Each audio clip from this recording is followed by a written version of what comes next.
Karena Allah itu menjadikan beberapa tempat istimewa, di mana kalau kita beribadah di tempat istimewa itu pahala dilipat gandakan. Di antaranya Masjidil Haram.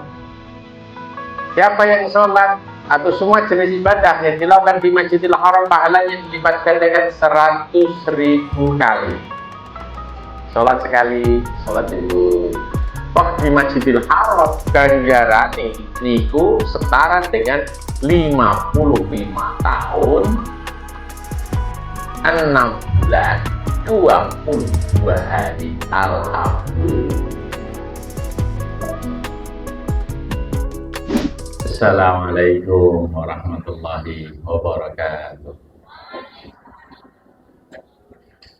Innal hamdalillah nahmaduhu wa nasta'inuhu wa nastaghfiruh wa na'udzu billahi min syururi anfusina wa min sayyiati a'malina.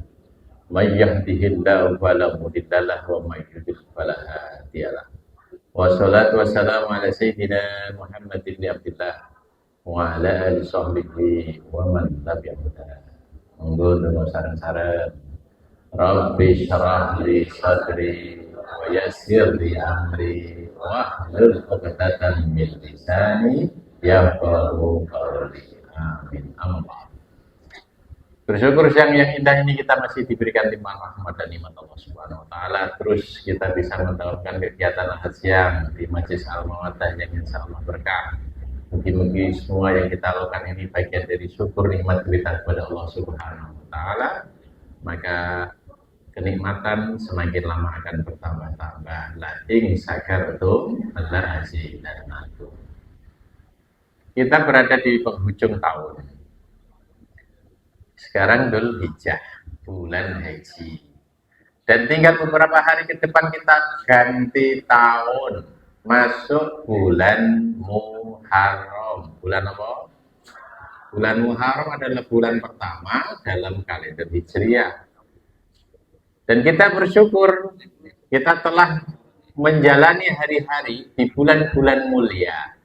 Karena Allah menyebutkan ada 4 bulan mulia. Yang 3 itu berurutan. Salah satu mutawaliyatun Dzul Qa'dah, Dzul Hijjah, Muharram. Yang 1 sendiri yaitu bulan Rajab. Maka di bulan-bulan mulia semua amal ibadah pahala dilipat gandakan. Dan semua doa-doa dikabulkan. Alhamdulillah. Ini bentuk kemurahan Allah. Karena Allah itu menjadikan beberapa tempat istimewa. Di mana kalau kita beribadah di tempat istimewa itu pahala dilipat gandakan. Di antaranya Masjidil Haram. Siapa yang sholat atau semua jenis ibadah yang dilakukan di Masjidil Haram pahalanya dilipat gandakan 100.000 kali. Sholat sekali, sholat duhur. Kok di Masjidil Haram ganjarane niku setara dengan 55 tahun 6 bulan 22 hari. Alhamdulillah. Jangan pun nanti ngitung lah dereng. Orang usah dihitung. Kula nggih mboten ngitung karena sudah ada ulama yang menulis dalam satu kitab namanya I'lamus Sajid. Di dalam kitab itu disebutkan siapa yang sholat 1 kali sholat maka pahala karena dilipatkan dengan 100.000 kali itu sama dengan sholat selama 55 tahun 6 bulan 22 hari. Itu kalau sholat sekali, sementara sehari semalam kita sholat berapa waktu? 5 zuhur, asar, maghrib, isya, subuh, maka dikalikan 5 itu persis ibadah sholat selama 277 tahun 9 bulan 10 hari. Alhamdulillah. Nah, maka di kitab itu disebut kenapa bisa begitu? Kok Allah menjadikan tempat-tempat istimewa di mana ibadah di sana dilipat gandakan sampai begitu banyak. Saroful makan. Karena keutamaan tempat. Keutamaan apa? Tapi kan tidak setiap orang bisa ke tanah suci. Rindu kita, tapi daftar haji nanti nunggu 30 tahun. Niku daftar haji. Tapi umroh hari ini sudah nggak seperti tahun-tahun lalu. Harus dipersiapkan jauh-jauh bulan, paspornya disiapkan gitu. Karena itu yang rindu segera siapkan dirimu. Jadi Allah bukan memanggil orang yang mampu, tapi Allah akan memampukan orang yang rindu. Rindu boten. Maka laisal ghina an kasratil arad walakinnal ghina ghinan nafsi. Bukanlah kekayaan itu dengan limpahnya harta benda, tapi kaya itu kaya hati. Kita selalu qanaah, apapun kebutuhan kita dicukupi Allah. Alhamdulillah. Kebutuhan, tapi naik keinginan ya enggak. Pengen ganti HP anyar, motor sapi pengen ganti motor, itu keinginan nafsu. Kita harus mengkang nafsu. Makanya pesan tadi Muharram tahun baru Hijriah bukan hanya ganti tahun, tetapi sekaligus supaya kita hijrah dari boros menjadi dermawan. Oke. Tidak setiap orang bisa berangkat ke tanah suci. Karena apa? Biayanya tinggi, karena penantiannya lama. Sementara orang kan ingin dapat pahala yang berlipat ganda. Maka bentuk kemurahan Allah, selain membuat syaraful makan, kemuliaan tempat. Kalau di Masjidil Haram dilipatkan dengan 100.000 kali. Kalau Masjid Nabawi dilipatkan dengan 1.000 kali. Kalau di Masjidil Aqsa dilipatkan dengan 500 kali. Terus siang malam dongo, mugi-mugi Allah memberikan kemenangan kepada saudara-saudara di Palestina. Semoga Allah memberikan ketabahan kepada saudara-saudara kita di Gaza. Semoga Allah memberikan pertolongan pada semua saudara-saudara kita di semua negara muslim, termasuk Iran. Bapak Ibu yang dirahmati Allah. Maka bentuk kemurahan Allah yang belum sempat datang ke tempat mulia pahala dilipat gandakan, tidak usah kemana-mana, tetap di rumah kita, di kampung, di kota, di negara kita. Allah mendatangkan waktu mulia, syarafuz zaman. Napa namanya?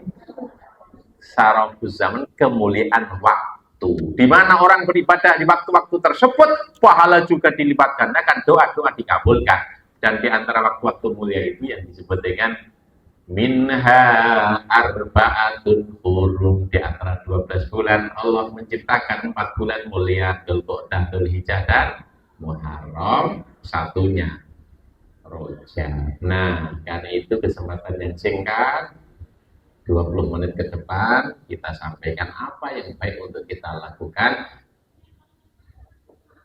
Berpindah tahun, masuk tanggal 1 Muharram, puncaknya tanggal 10 Muharram atau Yaumi Asyura.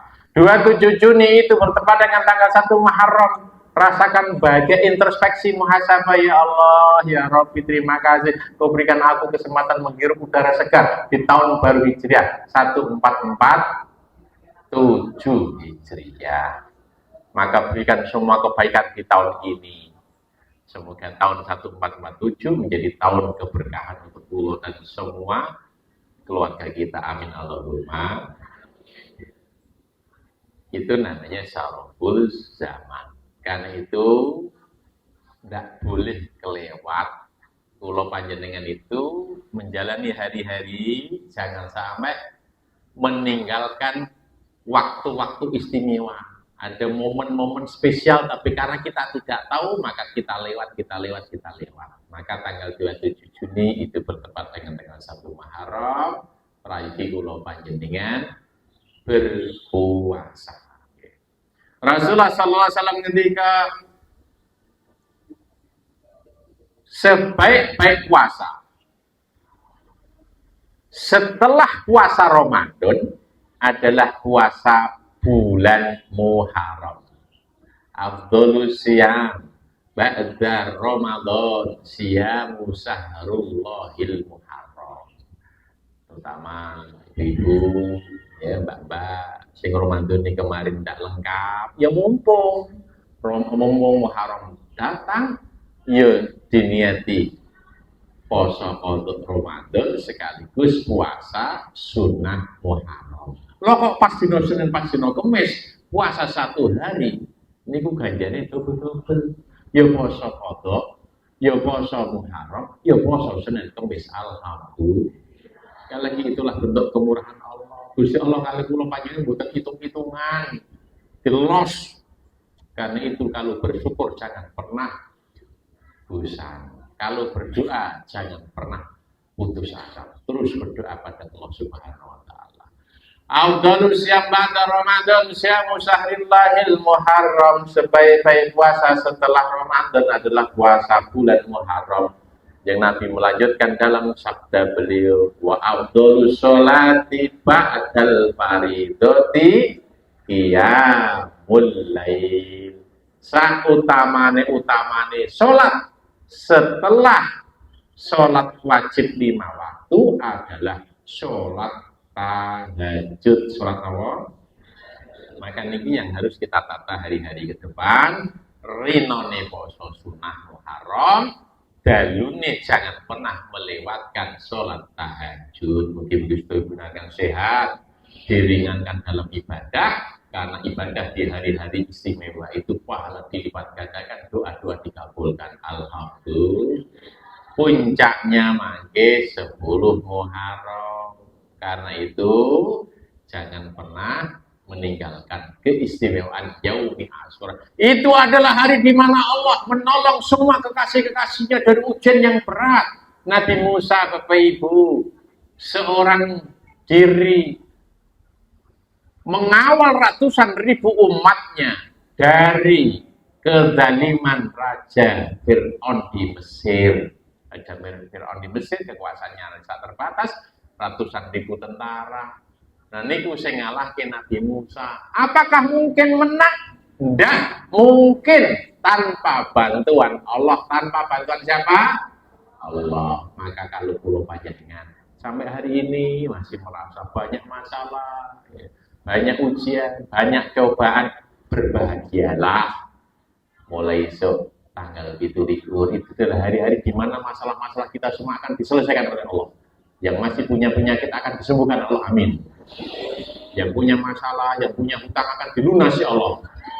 Tapi ya usaha, Gusti orang lunas-lunas gitu.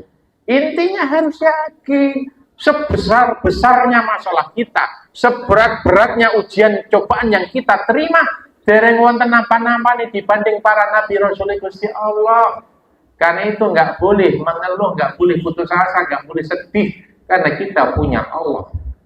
Allah yang akan menolong masalah kita. Allah yang sama yang menolong para nabi kekasih Allah. Maka akhirnya Nabi Musa dikejar ratusan ribu tentara Fir'aun sampai di pantai. Ini kok bingung. Istilahnya al-adu amamakum, al-adu wara'akum, musuh berada di belakangmu, wal bahru amamakum, dan samudra lepas, laut merah niku di depanmu. Nek jenengan posisi ngoten niku maju apa mundur? Jenengan posisi tengah laut di pantai. Ora iso ngulangi sisan. Jenengan saged renang. Ora iso. Niki mboten kolam renang, niki laut lepas, kula melewati laut merah butuh waktu 2 hari 3 malam waktu kaji niku. Sehebat-hebatnya perenang niku berarti dia harus renang dalam ombak yang dahsyat selama 2 hari 3 malam. Pulau pakai kapal besar, dan renang butuh berminggu-minggu. Di depan laut lepas, di belakang tentara Fir'aun ratusan ribu. Maju apa mundur jenengan? Hah? Maju apa mundur? Dan dalam posisi itulah Nabi Musa didesak oleh umatnya, ya Nabi Allah, bukankah engkau Nabi kekasih Allah? Apa yang bisa kita lakukan di depan? Samudra lepas, di belakang ratusan ribu tentara pakai senjata lengkap. Nabi Musa tetap tenang, tetap nopo. Rahasia menang menghadapi segala situasi adalah tetap tenang seimbang. Tenang apa? Tenang seimbang itu antara khauf dan roja, antara rasa takut supaya hati-hati dan rojak penuh pengharapan. Maka saat Nabi Musa tenang seimbang berharap pertolongan Allah, Nabi Musa dapat perintah lemparkan tongkatmu. Bayangke Bapak Ibu, urusan ini ku urip mati ini ratusan ribu umat, Gusti Allah namung perintah lempar tongkat. Tongkat ini tongkat kayu, bukan rudal balistik Iran. Tongkat kayu. Saya pernah melihat, Tuhan tidak pernah melihat tongkat kayu diambil dari carang. Carang itu tongkat kecil panjang sekitar 120 cm. Kanggo gembala kambing. Dan tongkat itu kan lempar tongkatmu ke laut. Kalau bukan nabi mesti protes. Tapi nabi ketika dapat perintah enggak tanya, enggak perlu menunggu, kon lempar gitu lempar. Kok jenengan dalam posisi itu, nih santri-santri, dengan namanya critical thinking. Kabeh kan dipikir kritis. Iku kon lempar tongkatmu ke laut. Iku malah bakat Gusti. Maksudnya nopo? Di depan laut lepas. Di belakang ratusan ribu senjata lengkap Fir'aun. Apa urusan tongkat kayu harus aku lempar ke laut? Makanya urusan wahyu, urusan iman, jangan gunakan otak logika. Termasuk Nabi Musa tanpa bertanya, langsung dilempar, berubah laut menjadi jalan tol. Jalan apa? Orang lewat situ, dikejar oleh ratusan ribu tentara Fir'aun. Begitu Nabi Musa sudah lewat sana, ganti Fir'aun dan seluruh bala tentara tenggelam di Laut Merah. Apapun masalah kita, jangan pernah meninggalkan pertolongan Allah. Pasti menang, alhamdulillah. Sebaliknya Bapak Ibu, sekecil apapun masalah yang kita hadapi, kok dengan tinggal di Gusti Allah mesti tambah berat.